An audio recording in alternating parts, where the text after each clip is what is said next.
চিংড়ি আর ঢেঁড়সের খুবই মজাদার একটি রেসিপি শেয়ার করব। চিংড়ি দিয়ে এই ঢেঁড়স রান্নাটা কিন্তু খেতে দুর্দান্ত স্বাদের হয়।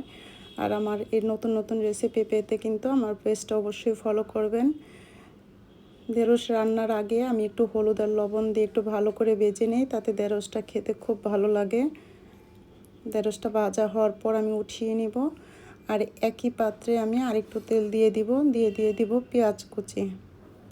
পেঁয়াজ কুচিটা পরিমাণ মতো একটু লবণ দিয়ে আমি ভেজে নেব।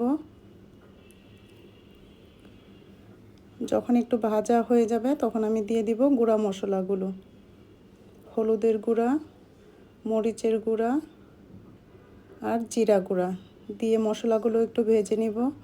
তারপর দিয়ে দিব বাটা মশলাগুলো, আদা রসুন এবং পেঁয়াজের পেস্ট।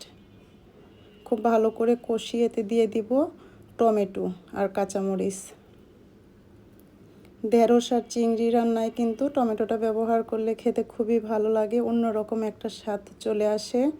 আর টমেটো রান্না দিয়ে ঢেঁড়সটা রান্না করে অবশ্যই ট্রাই করবেন, খেতে কিন্তু খুবই ভালো লাগে, একটা টক টক ফ্লেভার আসে। টমেটোটা খুব ভালো করে একটু নরম হওয়ার জন্য একটু পানি ব্যবহার করে আমি কিছুক্ষণের জন্য ঢেকে দিব। ঢেকে দিলে টমেটোটা যখন একটু নরম হয়ে যাবে তখন আমি আগে থেকে ধুয়ে পরিষ্কার করে রাখা চিংড়িগুলো দিয়ে দেব। চিংড়িগুলো দিয়ে খুব ভালো করে কষিয়ে নিতে হবে। কষানো হয়ে গেলে আমি দিয়ে দিব আগে থেকে ভেজে রাখা ঢেঁড়সগুলো। ঢেঁড়সগুলো দিয়েও খুব ভালো করে ভেজে মিশিয়ে নিব।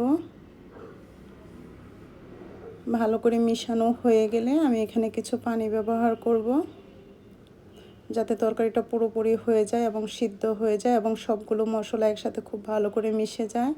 পানি দিয়ে আমি আবার কিছুক্ষণের জন্য রেখে দিব। আর খুব অল্প সময়ে কিন্তু হয়ে গেল ওই ঢেঁড়স চিংড়ির মজাদার তরকারিটি। এখন আমি দিয়ে দিব হচ্ছে ভাজা জিরা গুঁড়া, এতে অন্যরকম একটা ফ্লেভার আসবে। আর অবশ্যই এই পদ্ধতিতে রান্না করে খেয়ে দেখবেন, খুবই মজাদার হয়।